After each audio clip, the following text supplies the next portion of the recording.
when I'm playing football, I appreciate it. I'm nowhere else. I'm in the present. It's probably the best part about my life is that to be in the present. You talk about how do you enjoy your life? How do you find balance, right? It's to live in the present. To live like a kid. Like, why do kids have so much fun? Because they just care about what they're doing. Yeah. And if we thought about what we were doing all the time, you do that when you're on the football field. It's probably the only place that I can really do that, when I really, truly am my authentic self. I mean, a lot of people see it, my close friends do. I mean, there's nothing but just joy when you win. And life should be about that in a lot of ways. And I think, I was talking to my wife earlier this week, like, we always have a choice of what we want to focus on. We could always focus on the thing that maybe didn't work or didn't go our way or this or that, or you can focus on, what's positive in your life or all the great things and be optimistic. And I think I choose, more often than not, the joy. I choose the enjoyment. I choose the positives, and it brings me a lot of joy. I love trying to achieve as much as I possibly could in sports. I tried to be a great student. I tried to be really well-rounded. Sometimes I came up short. I came up short quite a few times. But I really wanted to take all the lessons I had learned from high school and bring them to college and see what I could make of both my athletic career and my academic career. So when I got to Michigan, I'll tell you guys something. I was the 7th quarterback on the depth chart in football at the time when I got to school at Michigan, number 7. If you can imagine that, I was looking up on the depth chart at so many other guys I would never thought I'd get an opportunity to play. And my first year, I was a redshirt. I sat out the entire year. My second year, I ended up getting a chance to play. I think it was the 4th or 5th game of the year, and it was the first time I had ever stepped field at Michigan Stadium. There were a lot of people watching. We had a big lead, and they already removed a lot of the starters, and they put me in. And it was the start of the 4th quarter, and they gave me a pass play. The coaches called it in, and I dropped back and I threw the pass, and I thought it was going to be a great pass. But I kind of made up my mind before where I wanted the pass to go before I had actually read the play out. So I threw it. The middle linebacker caught the pass, intercepted it, and ran it back about 45 yards for a touchdown. So my first ever career pass in college went the other way, a pick 6. And after that, I was thinking, oh my God, I'm never going to get a chance to play again. And I took that hard lesson that I learned that day, and I tried to use it to improve myself, to improve that I was going to be ready when I got my next opportunity. And in my 3rd year, I fought really hard to try to become the starter, but I didn't. And fortunately, our team went on and we went undefeated in college. We were 12-0.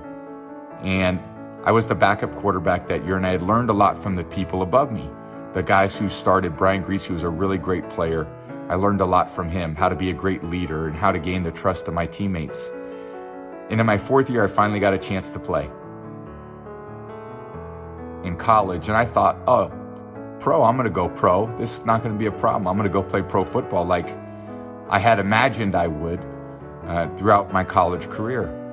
And draft day came, and the first day came and went. And on the middle of the 2nd day, in the 6th round, the 199th pick, I finally got chosen by the New England Patriots. I was very excited that I got drafted. I was a little disappointed that I got drafted so late in the draft. Because I thought, oh, I'm going to be a 2nd round pick or a 3rd round pick, but the scouts didn't see me that way. But you know what was important was over the time of my career at Michigan, no one really saw me as a starting quarterback there either. But I believed I could be that. And then when I got drafted by the Patriots, nobody really thought that I could be a really high caliber player in pro football. But you know what? I believed I could. In my learning, I feel like I learn every day. I learn from people that are a lot younger than me. I learn from people that are a lot older than me. So be humble about that. Understand that you don't know anything. In fact, there's so little that we actually do know, that you have the humility to wake up every day with your mind, your eyes, your ears open to learning from those who are both younger and older, and have the commitment and have the dedication to the things that you prioritize. So it doesn't matter what you want to be as you grow up, whether you want to be an athlete, whether you want to be an actor, whether you want to be a teacher, whether you want to be a doctor, a lawyer, a politician, it really doesn't matter. But all those values that you're going to take are going to translate into different aspects of your life. Your future is going to be what you make of it. Because you're not going to be able to rely on people to do things for you. That's not the way life is. If you want to be great at something, you're going to have to put all your commitment and effort and discipline into doing just that. Things aren't handed to you as you get older. In fact, the things that I learned over the course of my life was the things that I actually worked for the most, that's what I valued the most. Where I put all my hard work and effort and dedication and discipline into, those were the things that really paid off. And when I faced really challenging times and really challenging obstacles, that's when I had to figure out deep down about myself what I was all about. And I realized that I can be more and make more of my own career than what a lot of people thought. And I'm still trying to do that today.